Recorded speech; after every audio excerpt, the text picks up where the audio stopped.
Hey everybody, I hope you're all wearing your gaming skirts today because we're finally playing a real Hearts of Iron 4 mod, Hearts of Ice and Fire. A mod based on A Song of Ice and Fire, or Game of Thrones as you probably know it. Now we can finally go through everything and make sure the ending isn't terrible. And I have nothing but respect for what this mod does, but I kind of have a love-hate relationship with the mod, as I'll explain later on. It does make a full custom map though, so I can't really complain, but I kind of hate it. So first of all, this isn't exactly a Game of Thrones mod. It's a Game of Thrones mod where a Game of Thrones has been changed from like a medieval technology sort of thing to modern technology. So we still have all the normal technologies. We at least have, you know, cool decisions to pray to the 7 gods and unite the 7 kingdoms. And here's where the first thing that I would personally change comes from. I would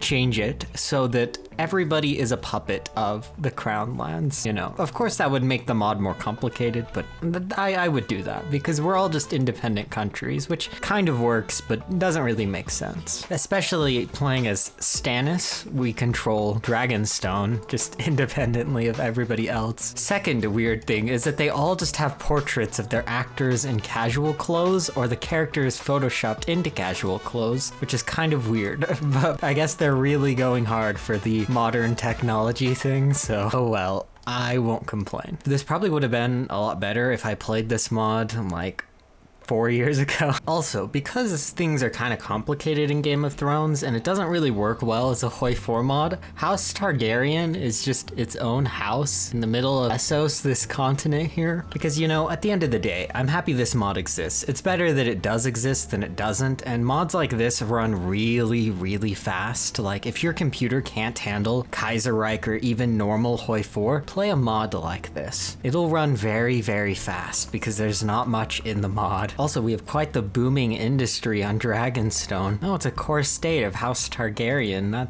That makes sense. They owned this place for a very long time, but they will never own it again, maybe. I'm very, very skeptical of the AI's ability to reclaim Westeros as House Targaryen, but I don't know, maybe they get some overpowered event that annexes us. We also will need to make some trains. And Prince Joffreys Heritage questioned. Ah, that's scandalous. Well, it's a good thing for us, because then that makes us the next in line to become king, you know. What happens if I switch ideology though? What if I go communist? I don't know what's gonna happen. What even are the ideologies? I don't get the logic behind certain places being democratic. I guess the good guys in the show are democratic and the bad guys in the show are fascist. And spoilers if you haven't watched the show. Oh no. Yeah, but the world's gonna be destroyed because, you know, the entire thing about A Song of Ice and Fire is the twin threats of ice and fire, but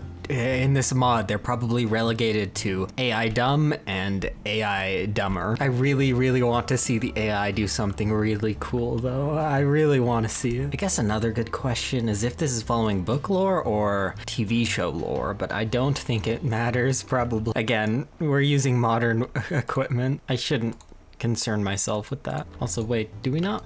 We don't have any dockyards too, which is kind of a problem. We have to do 105-day focus, 2 70-day focuses, another 70-day focus, and another one to get a dockyard through a focus. Oh, never mind about that entire thing. We just completed a focus to get steel. And then there's this focus that gives us a free dockyard. I hate how our name is House of Stannis Baratheon. That's not how, that's okay. We're back on the loading screen because I'm using an extremely outdated submod to fix things. See, look, the portraits have been fixed. Yeah, and you know, I'll take what I can get. I'm never going to be able to escape the nightmare of House of Stannis Baratheon. Trust me, if you don't understand why it doesn't make sense, you'll just have to trust me that it doesn't. Okay, so now we're going to go ahead and trust in the Lord of Light, which will let us justify war goals. Then we will invade our own house, House Baratheon, Baratheon. And I know I'm sorry to break it to you if this is your first time hearing, but Stannis' house isn't the house of Stannis Baratheon. Robert sent us to this stupid island, so now we have to take it back. Because our younger brother controls, you know, our castle. But luckily, we can get help from the Lord of Light to assassinate Renly. Ah yes, the Iron Bank of Braavos is willing to invest in us. Perfect. Ah, and I was wondering why Davos wasn't an admiral, but here he is. If you've never seen any of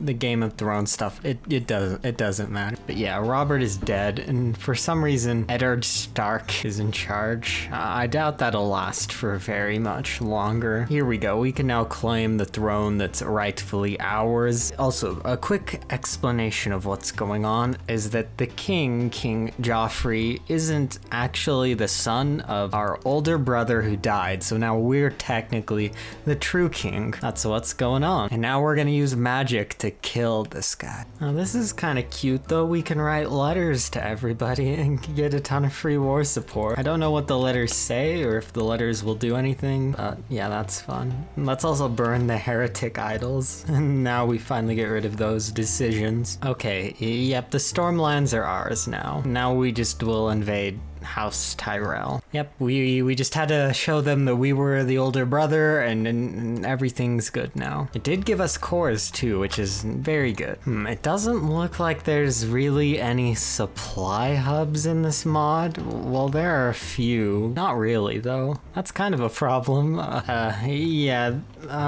We'll just ignore that. The supply hub thing bothers me much less than the lore. Okay, we got pushed back by House Tyrell, but now we're the ones fighting them. They're falling back. We both don't have supplies, so there's not much we can do, but there's one supply hub that's actually here, so we've also moved our capital to Storm's End. Doesn't help the supply situation, so it doesn't matter. Oh, and you know, this guy, Eddard, he figured out that we were the true king, and he didn't die, which is a good thing, and there's no reason I would think that would happen too, so we can say not like this and just not become king. I don't know. Well, now we're pretty powerful. I guess we're playing as Eddard Stark now. Oh, never mind, we're back. Okay, so, well, we got kicked out of the faction besides Rob's dad being our Hand of the King, which is the prime minister. I don't know, but we're going back to war. I finally built up some of the infrastructure, so we'll automatically win because I doubt the AI built supply hubs on their side of the border. You know, I know Highgarden is pretty prosperous, but they have quite a bit more factories than us, despite owning the capital. Though we lost all of our cores in House Baratheon, I guess we can release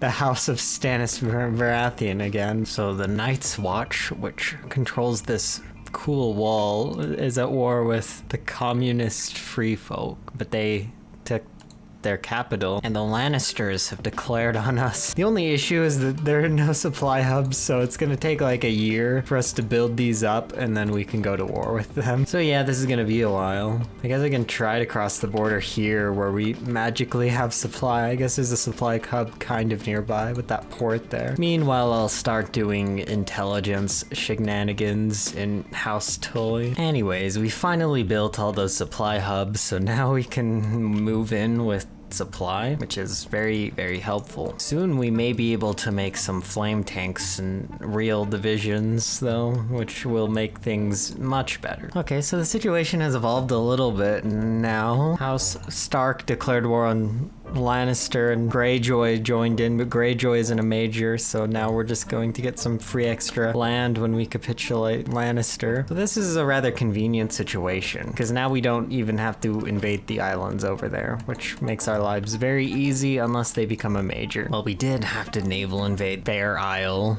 so we had to get naval supremacy, but it wasn't as difficult as I thought it would be. So yeah, now we'll just take whatever we can. I guess communism is Targaryen aligned, I think. Well, I guess she's kind of liberating people in a way, but she's still like a queen. Anyways, that's all for this, but I will go to the other start date just to show what it looks like. Like we have a Game of Thrones and then a Feast for Crows. This one starting a little later on where the historical things happen. Either way, that's all for today. Bye.